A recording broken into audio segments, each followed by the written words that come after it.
Hi friends, welcome to our channel. நம்ம இன்னைக்கு பார்க்க போகிற நியூஸ் முன்னாள் பிரதமரும் காங்கிரஸின் மூத்த தலைவரமாக இருக்கிற மன்மோகன் சிங் உடல்நலக் குறைவால் டில்லியில் இறந்திருக்காரு. அவருக்கு வயது 92 ஆகுது. இந்த நியூஸை பற்றி நம்ம ஃபுல்லாக டீட்டெயிலாக பார்க்கறது முன்னாடி நம்ம நியூஸ் சேனலை பிடிச்சவங்க ஒரு லைக் அண்ட் சப்ஸ்கிரைப் பண்ணிட்டு வீடியோ ஃபுல்லாக பாருங்கள் ஃப்ரெண்ட்ஸ். புகழ்பெற்ற பொருளாதார நிபுணரும் அரசியல்வாதியுமா இருக்கிற மன்மோகன் சிங் உடல்நிலை ரொம்பவே மோசமடைந்த நிலையில வியாழக்கிழமை மாலை டெல்லியில இருக்கிற எய்ம்ஸ் மருத்துவமனையில் அனுமதிக்கப்பட்டிருக்காரு. சமீப காலமாகவே பார்த்தீங்கன்னா இவருக்கு உடல்நல குறைவு காரணமாக மன்மோகன் சிங் அரசியலில் இருந்து ஒதுங்கிட்டு இருக்காரு. 2024 ஆண்டு தொடக்கத்துல இருந்து உடல்நிலை அடிக்கடி சரியில்லாமல் போனதுனால கடைசியாக பார்த்தீங்கன்னா ஜனவரி 2024 நடந்த மகளிர் புத்தக வெளியீட்டு விழாவில் தான் மன்மோகன் சிங் கலந்துகிட்டு இருக்காரு. அதுக்கு அடுத்தா எந்த ஒரு ஃபங்க்ஷன்லேயும் அவரால் கலந்துக்க முடியலை. மன்மோகன் சிங் 2004 முதல் 2014 வருஷம் காங்கிரஸ் தலைமையிலான ஐக்கிய முற்போக்கு கூட்டணி UPA அரசாங்கத்தில் பிரதமராக இருந்திருக்காரு. 13வது இந்திய பிரதமராக பதவி வகித்த அவர் தொடர்ந்து 2 முறை பிரதமராக பணியாற்றிருக்காரு. சீக்கிய சமூகத்தை சேர்ந்த இந்தியாவின் முதல் பிரதமர் என்ற பெருமை பெற்றவர் மன்மோகன் சிங் மட்டும்தாங்க. இந்திய பொருளாதாரத்தை உலக அரங்கிற்கு எடுத்து சென்ற மன்மோகன் சிங் 2004 2014 வரை பார்த்தீங்கன்னா பிரதமராக இருந்துட்டு இருக்காரு. இவர் கேம்பிரிட்ஜ் மற்றும் ஆக்ஸ்போர்ட் பல்கலைக்கழகங்களில் பட்டம் பெற்றிருக்காரு. இதுக்கப்புறம் பார்த்தீங்கன்னா கல்வியாளராகவும் பொருளாதார ஆலோசனையாகவும் பணியாற்றி இந்தியாவோட 13வது பிரதமராக இருந்திருக்காரு. இந்திய அரசில் பிரித்து பார்க்க முடியாதவர் தான் மன்மோகன் சிங். இந்தியாவின் பொருளாதாரம் உச்சத்தை தொடுவதற்கு இந்தியாவின் பொருளாதாரம் உலக அரங்கிற்கு எடுத்து செல்வதற்கு காரணமா இருந்தவர் தான் மன்மோகன் சிங். இவர் 2004 இருந்து 2014 வரை நம்ம நாட்டில் இருக்கிற பிரதமராக இருந்திருக்காரு.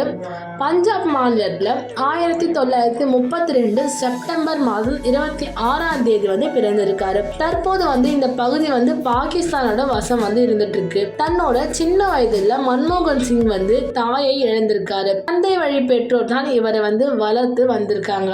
பஞ்சாப் பல்கலைக்கழகத்துல 1952 வருஷம் பொருளாதாரத்துல பட்ட படிப்பு முடிச்சிருக்காரு. இதை தொடர்ந்து பாத்தீங்கன்னா 1954 ஆண்டு முதுகலை பட்டம் பெற்றிருக்காரு. 1957 வருஷம் கேம்பிரிட்ஜ் பல்கலைக்கழகத்துல பொருளாதாரத்துல முதல் வகுப்புல தேர்ச்சி பெற்றிருக்காரு. ஆக்ஸ்போர்ட் பல்கலைக்கழகத்துல டிஃபில் பட்டம் பெற்றிருக்காரு. 92 வயதான மன்மோகன் சிங் சில மணி நேரங்களுக்கு முன்பாக, அதாவது வியாழக்கிழமை உடல்நல குறைவு காரணமாக டெல்லியில் எய்ம்ஸ் மருத்துவமனையில் அழைத்து செல்லப்பட்டிருக்காங்க. அங்கே அவர் சிகிச்சை பலனின்றி உயிரிழந்ததாக தகவல் வெளியாகியிருக்கு. மன்மோகன் சிங்குக்கு இறப்பை காங்கிரஸ் எய்ம்ஸ் மருத்துவமனையும் உறுதி செஞ்சிருக்காங்க. இந்த நிலையில் பார்த்தீங்கன்னா மன்மோகன் சிங்குக்கு முதல்வர் ஸ்டாலின் அவர்கள் இறந்த ஆளுங்களை தெரிவிச்சிருக்காரு. இது குறித்து முதல்வர் ஸ்டாலின் அவர்கள் எக்ஸ் தளத்தில் பதிவிட்டிருக்கிறது என்னன்னா, முன்னாள் பிரதமர் டாக்டர் மன்மோகன் சிங் அவர்கள் மறைந்த செய்தி என்று மிகவும் வருத்தம் உள்ளது. பெரும் தலைவரான அவரது அறிவாற்றலும் தலைமைத்துவமும் இந்தியாவின் பொருளாதார வளர்ச்சிக்கு முன்னோக்கி வழிநடத்தியதாகவும், பிரதமராக அவரது பதவிக்காலம் நிலையான வளர்ச்சி பெற்றதாகவும், சமூக முன்னேற்றம் மற்றும் கோடிக்கணக்கான மக்களின் வாழ்க்கையை மேம்படுத்திய சீர்திருத்தங்கள் ஆகியவற்றை கொண்டதாக திகழ்ந்திருக்காருன்னு வெளியிட்டிருக்காரு. அது மட்டும் இல்லாம தலைவர் கலைஞர் டாக்டர் அவர்கள் மன்மோகன் சிங் அவர்களுக்கு இணைந்து செயல்பட்டதாக தமிழ்நாட்டு வளர்ச்சிக்கு முக்கிய பங்காற்றியது மன்மோகன் சிங் தெரிவிச்சிருக்காரு. அவங்க ஒருவர் கொண்டிருந்த மதிப்பு அவர்களோட கூட்டணியும் மிகப்பெரிய சிறப்பு திட்டங்களை கொண்டு வந்திருக்காரு தெரிவிச்சிருக்காரு. அனைத்து துறைகளிலும் பாத்தீங்கன்னா தமிழ்நாட்டின் வளர்ச்சியை வலுப்படுத்தியதாகவும் தமிழ்நாட்டின் கனவுகளை மதிப்பவராகவும் டாக்டர் மன்மோகன் சிங் இருந்ததா தெரிவிச்சிருக்காரு. தென்னக மக்களின் குரல்கள் தேசிய அளவிலான திட்டங்களை கொள்கைகளை எதிரொலிப்பதை அவர் உறுதி செஞ்சிருக்காங்க. நெருக்கடியான காலங்களில் டாக்டர் மன்மோகன் சிங் அவர்களும் தலைவர் கலைஞர் அவர்களும் ரொம்பவே உறுதியாக ஒன்றிணைந்து ஒரு நம்பிக்கை மற்றும் மாநில அடையாளங்களுக்கான மரியாதை அடிப்படையில் கட்டமைக்கப்பட்ட கூட்டணி அரசு தான் ஒரு வலிமையான இருந்ததுன்னு தெரிவிச்சிருக்காரு. அவர் ரொம்பவே குறைவாக பேசினாலும் மிகுதியாக சாதிச்சதா தெரிவிச்சிருக்காரு. அவர் வாய் சொல் வீரராக அல்லாமல் தனது தீர்க்கமான செயலில் பேசியிருக்காரு. அவர் பிரதமர் என்பதை தாண்டி தமிழ்நாட்டுக்கு மக்களுக்காக ஒரு நண்பராக அவர் விளங்கியிருக்காரு.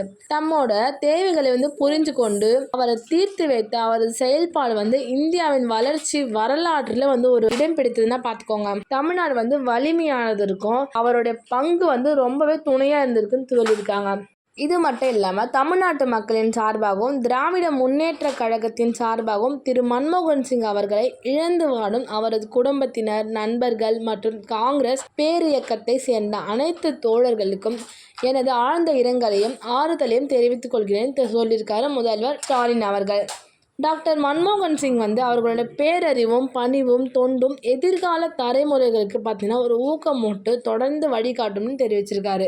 இதை பற்றி ஆளுநர் RN ரவி முன்னாள் பிரதமர் மன்மோகன் சிங்கின் மறைவால் மிகுந்த வேதனை அடைகிறேன்னு தெரிவிச்சிருக்காரு. ஞானம், பணிவு, நேர்மை, உருக்கமாக விளங்கிய அவர் இந்திய பொருளாதாரத்துக்கு சவாலான காலங்களில் தேசத்தை வழி நடத்துவதற்கும் விலை மதிப்பற்ற பங்களிப்பை வழங்கியிருக்காரு. இது மட்டும் இல்லாமல் மக்கள் பணிக்காக அவரது அர்ப்பணிப்பு என்றுமே நினைவு கூறப்படுவதாகவும் இந்த துயரமான நேரத்தில் அவரது குடும்பத்தினர், நண்பர்கள் மற்றும் நலன் விரும்பிகளுக்கு என்னோட இரங்கலை தெரிவித்துக் கொள்கிறதா RN ரவி ஆளுநர் தெரிவிச்சிருக்காங்க.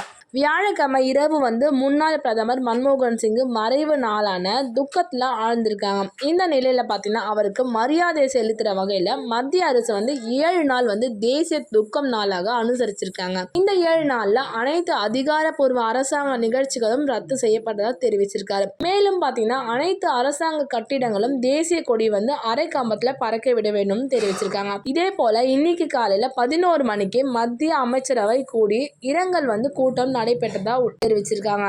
காங்கிரஸ் கட்சி அதோட பவுண்டேஷன் தின விழா உள்ளிட்ட அனைத்து அதிகாரப்பூர்வமான நிகழ்ச்சிகளையும் அடுத்த 7 நாட்களுக்கு ரத்து செய்ய போவதாகவும் 7 நாள் துக்கம் அனுசரிப்பதாகவும் தெரிவிச்சிருக்காங்க. தேசிய துக்கம் அறிவிக்கப்பட்டுள்ள நிலையில டிசம்பர் 27 வெள்ளிக்கிழமை வங்கிகள் செயல்பாடுகள் நிலையத்து குறித்து பலர் கேள்வி எழுப்பியிருக்காங்க. அரசு அனைத்து அதிகாரப்பூர்வ நிகழ்ச்சிகளை ரத்து செய்ய உள்ள நிலையில இந்த கேள்வி எழுந்துள்ளது. ஆனால் வங்கிகள் மூடுவது குறித்து அதிகாரப்பூர்வ அறிவிப்பு எதுவுமே கிடையாது. இதே போல் அரசு அலுவலகங்கள் கூட விடுமுறை அழைக்கப்படுவதா எந்த ஒரு அறிவிப்புமே இல்லை. தெலுங்கானா, கர்நாடகா முன்னாள் பிரதமர் டாக்டர் மன்மோகன் சிங் மறைவுக்கு அஞ்சலி செலுத்துகிற வகையில் தெலுங்கானா மற்றும் கர்நாடகா அரசுகள் டிசம்பர் 27 பொது விடுமுறை தினமாக அறிவிச்சிருக்காங்க. ஹைதராபாத், பெங்களூரு உள்ளிட்ட முக்கிய நகரங்களில் பள்ளிகள், கல்லூரிகள் மற்றும் அரசு அலுவலகங்கள் எல்லாமே இன்னைக்கு மூடப்பட்டிருக்குன்னு சொல்லியிருக்காங்க. முன்னாள் பிரதமரின் பங்களிப்பை கௌரவிக்கிற வகையில் கர்நாடகா முதல்வர் 7 நாள் துக்க காலத்தை அறிவிச்சிருக்காங்க. இந்தியாவில் வங்கிகள் விடுமுறை ஒவ்வொரு மாநிலத்திலும் வேறுபடுது. சில விடுமுறைகள் நாடு முழுவதுமே அனுசரிக்கப்படுது என்பதை கவனத்தில் கொள்ளுங்க. கூடுதலாக வங்கிகள் பொதுவாகவே பார்த்தீங்கன்னா ஒவ்வொரு மாதமும் 2வது மற்றும் 4வது சனிக்கிழமை மூடப்பட்டிருக்கும். இருப்பினும் வங்கி விடுமுறை நாட்கள்ல டிஜிட்டல் வங்கி சேவைகள் அணுகக்கூடியதா இருக்கும் என்பதனால மக்களின் அடிப்படை வங்கி சேவைகள் இதன் வாயிலாக பூர்த்தி செய்யப்படுறாங்க. வாடிக்கையாளருக்கு ஆன்லைன் பேங்கிங் பிளாட்ஃபார்ம்கள், மொபைல் பேங்கிங் ஆப் மற்றும் டிஜிட்டல் பேமெண்ட் முறையா UPI, IMPS, NEFT மற்றும் நெட் பேங்கிங் போன்ற பல்வேறு நிதி பரிவர்த்தனைகள், பில்ல பர்ச்சேஸ் போன்றவற்றை தொடர்ந்து பயன்படுத்தவும் தெரிவிச்சிருக்காங்க. இவர் கொண்டு வந்த 3 முக்கிய திட்டங்கள் நம்ம இப்போ பார்க்க போகிறோம். மறைந்த டாக்டர் மன்மோகன் சிங் இந்தியாவின் ரிசர்வ் வங்கியில் தலைவராகவும் நிதி அமைச்சராகவும் பல்வேறு சாதனைகளை செஞ்சிருக்காரு. குறிப்பா அவர் நிதி அமைச்சராக இருந்த காலத்துல இந்தியாவின் பொருளாதார வளர்ச்சி திருப்பு முனையா இருந்ததாகவும் தெரிவிச்சிருக்காங்க. இதையும் தாண்டி 3 முக்கிய திட்டங்கள் அவர் பிரதமராக இருந்த போது நடைமுறைப்படுத்தியிருக்காரு. அதுக்காக ஒரு பெரிய சல்யூட்டே பண்ணிக்கலாம். அது என்னன்னு நம்ம பார்க்கலாம். இப்போ முன்னாள் பிரதமர் டாக்டர் மன்மோகன் சிங் தலைமையில அரசு பல்வேறு முக்கிய திட்டங்களை நிறைவேற்றி நாட்டின் வளர்ச்சி பாதைக்கு கொண்டு வந்திருக்கு. அதில் குறிப்பிடத்தக்கது என்னன்னா மகாத்மா காந்தி தேசிய கிராமப்புற வேலைவாய்ப்பு உறுதி சட்டம். அதாவது தமிழ்நாட்டில் 100 நாள் வேலை திட்டம் நம்ம எல்லாருமே கேள்விப்பட்டிருப்போம். அதுதாங்க அது 2005 டாக்டர் மன்மோகன் சிங் தலைமையில் அரசு நிறைவேற்றப்பட்ட ஒரு முக்கியமான திட்டம். இது இந்திய கிராமப்புறங்களில் வசிக்கும் குடும்பங்களோட வாழ்வாதாரத்தை மேம்படுத்துகிற வகையில் ஒவ்வொரு குடும்பத்தின் உறுப்பினர்கள் தானாக முன் பணி செய்ய குறைந்தபட்சம் 100 நாள் திறமையற்ற கைத்தொழில் வேலை வாய்ப்பாக வழங்கப்படுறதா கொண்டு வரப்பட்ட திட்டம் தான் இது. 2வதா பார்த்தீங்கன்னா தகவல் அறியும் உரிமை சட்டம். 2005 நிறைவேற்றப்பட்ட தகவல் அறியும் உரிமை சட்டம் இந்தியாவின் ஜனநாயக வரலாற்றை ஒரு முக்கிய மைல்கல்லா அமைஞ்சிருக்கு. இந்த சட்டத்தின்படி ஒவ்வொரு இந்திய குடிமகனும் இல்லைன்னா அரசு சார்ந்த நிறுவனங்கள் தகவல் கோரலாம். யார் வேணாலும் அந்தந்த நிறுவனங்கள் 30 நாட்கள்ல தகவல் வழங்கப்படும் தெரிவிச்சிருக்காங்க. மனுதாரர் வந்து வாழ்க்கை அல்லது சுதந்திரத்தை பாதிக்கிற வகையில் 48 மணி நேரத்துக்குள்ள வழங்க வேண்டும். இது வந்து ஒரு முக்கிய கட்டுப்பாட்டும் விதிக்கப்பட்டிருக்கு. இந்த சட்டத்தின் மூலம் அரசு தொடர்பான முடிவுகள், நடவடிக்கைகள் வெளிப்படைத்தன்மையா அதிகரிச்சிருக்காங்க. 3வதா பார்த்தீங்கன்னா அமெரிக்காவுடனான அணு ஒப்பந்தம் 123 ஒப்பந்தம்.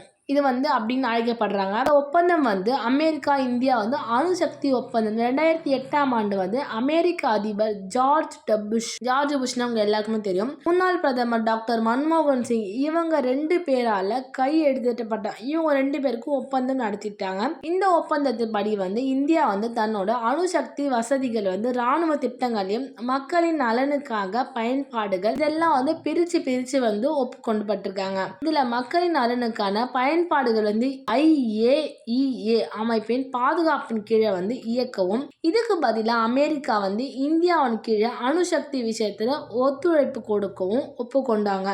இவரோட இறப்பு வந்து ஃபுல் டீட்டெயில்ஸ் பார்க்கலாம். இப்போ பல இதய அறுவை சிகிச்சைகளுக்கு உட்படுத்தப்பட்ட மன்மோகன் சிங் வந்து மே 2020 தன்னோட மருந்தின் எதிர்மறையான விளைவுக்கு காரணமா புதுடெல்லியில அகில இந்திய மருத்துவமனை அறிவியல் கழக மருத்துவமனையில் அனுமதிக்கப்பட்டிருக்காரு. 2021 பலவீனம், காய்ச்சல் இது காரணமா வந்து மீண்டும் அதே மருத்துவமனையில் சேர்க்கப்பட்டிருக்காரு. 2024 டிசம்பர் 26ஆம் தேதி வந்து இதய நோய் மற்றும் முதுமை தொடர்பான பிரச்சனைகளால் மன்மோகன் சிங் வந்து அகில இந்திய மருத்துவ அறிவியல் கழகத்தின் அவசர பிரிவில் ICUல அனுமதிக்கப்பட்டிருக்காரு. மருத்துவமனையில் அனுமதிக்கப்பட்ட சில மணி நேரங்களுக்கு பிறகு மன்மோகன் சிங் வந்து தன்னோட 92வது அகவையில இறந்திருக்காருன்னு தெரிவிச்சிருக்காங்க டாக்டர்ஸ் எல்லாரும். மன்மோகன் சிங் இறப்பை தொடர்ந்து பிரதமர் நரேந்திர மோடி வந்து மன்மோகன் சிங்கை இந்தியாவின் மிகவும் புகழ்பெற்ற தலைவர்களில் ஒருவர் என்று தேசிய துக்கத்தை வந்து அறிவிச்சிருக்காரு. குடியரசுத் தலைவர் திரௌபதி முர்மு, துணை கட்சி தலைவர் ஜெகதீப் தன்கர், எதிர்கட்சி தலைவர் ராகுல் காந்தி, உள்துறை அமைச்சர் அமித்ஷா, பாதுகாப்பு அமைச்சர் ராஜ்நாத் சிங்குக்கு தலைமையை பாராட்டி அறிக்கைகளை வெளியிட்டிருக்காங்க. இந்த வீடியோவை ஃபுல்லாக பார்த்ததுக்கு thank you so much friends. Please like and subscribe. இந்த வீடியோ உங்கள் ஃப்ரெண்ட்ஸுக்கும் ஷேர் பண்ணுங்கள். ஒரு நிமிஷம் நீங்களும் கண்ணை மூடி இவருக்காக பிரார்த்தனை பண்ணிக்கோங்க. தேங்க்யூ ஸோ மச் ஃபார் வாட்சிங்.